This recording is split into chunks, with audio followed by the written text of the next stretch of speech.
Jai Baba to you all. I am very happy to be here with you, all Baba lovers. I have come from India. First I went to London, spoke at the meetings there, then at New York. Now I am here. Take this journey because Tom rang up at Myrtle Beach and I could not refuse Elizabeth Patterson and Kitty, and so I've broken the journey, and now I'm very happy to be with you. Tomorrow I'm going to San Francisco, then to Los Angeles, then to Detroit, back to New York.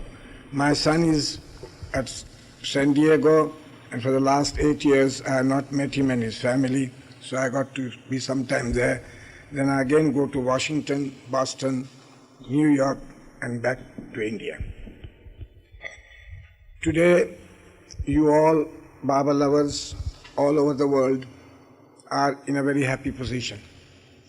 Today, you have all the literature and his philosophy, his discourses, his pictures, his films with you. But in 1922, when we few gambled our lives with Baba, we had nothing with us. We just took him on the face value. In 1922, I finished my schooling at Panchgani, which is a hill station near Pune. Baba was, as you know, born in Pune. I was returning back to Ahmednagar, which is now the sacred place of Baba. I was asked to bring my auntie, that is Adi's mother, who was a great Baba lover, back to Ahmednagar. So our train from Pune to Ahmednagar was at midnight. We had a lot of time.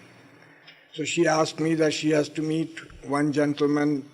Have I any objection if I were to go and meet her? I said, certainly not, we have got ample time.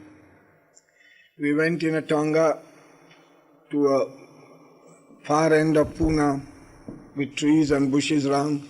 The tonga was stopped. At a distance I see one small hut with one gentleman sitting, playing the tabla and singing, Qawwali and Ghazal. About 10-12 people sitting around and fire burning in the center. I sat in the tonga. Gulmai, we might have heard of her in the paper, in Baba's literature. She went inside and sat there with Baba for some time. After half an hour she came back, and then she asked me, you also come and meet this gentleman. Baba was then known as only Meherwan. So I went and saw him, sat for some time, and we both returned back and came to Ahmednagar. After 3 days, Baba came to Ahmednagar and stayed at my auntie's place. I just thought to myself, having seen him in the dark, I should see him also during daytime as to how does he look. So I went at my auntie's place, and there were many people sitting around. I also sat there. After a while, he looked at me and he said, what are you going to do? I said, I have just passed schooling. I shall go to college, and then we had our father's business, may join business or do something. He said, you give up everything and come with me, I'll make you a king. Now at that age of 17, you can imagine how should I accept this. But I had my cousin Rustam, who was also a great Baba lover during his lifetime. We were all together, it was a joint family. So he encouraged me, he says, you go. So I accepted Baba's offer. He told me that after a few days when he sent me a telegram, I should go to Pune and stay with him. It was not long, the next day I got a telegram and I went with bag and baggage to Pune. He made me stay in a hotel. And then he asked me that I should take up the automobile course. I had to study during daytime. From 3 in the evening till late at night, I had to be with Baba, who was staying in a city All the mandali used to get around there in the afternoon, sing bhajan, sing kawali, etc. And this life went on for a few months. During that period, I could understand there is something in him which attracted me.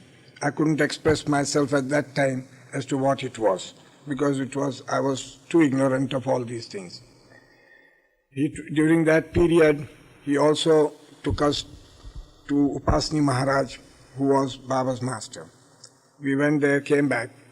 Then one day he says, he is now going to Bombay, and all the mandali who would like to accompany him to Bombay should give him an agreement on a stamp paper that for 12 months we all would stay with him through thick and thin, even the whole world were to turn against him, but we shall not give up his company for 1 year.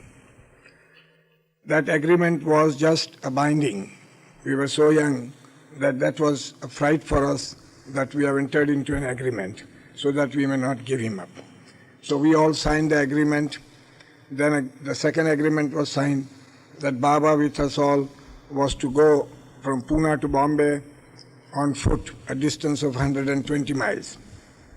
We had a bullock cart and all our bedding rolls were there, and we all started walking.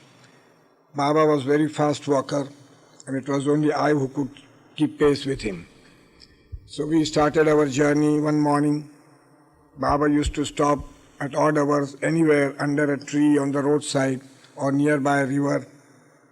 And like that, we completed our journey in about a fortnight. Because we never rushed through. We used to play on the roadside games with Baba, maybe little cricket or maybe little what you call 7 tiles and so on. We reached Bombay. Baba had a Baba lover there, one engineer who was working in Back Bay Reclamation Scheme. So for temporarily we went and stayed there with him.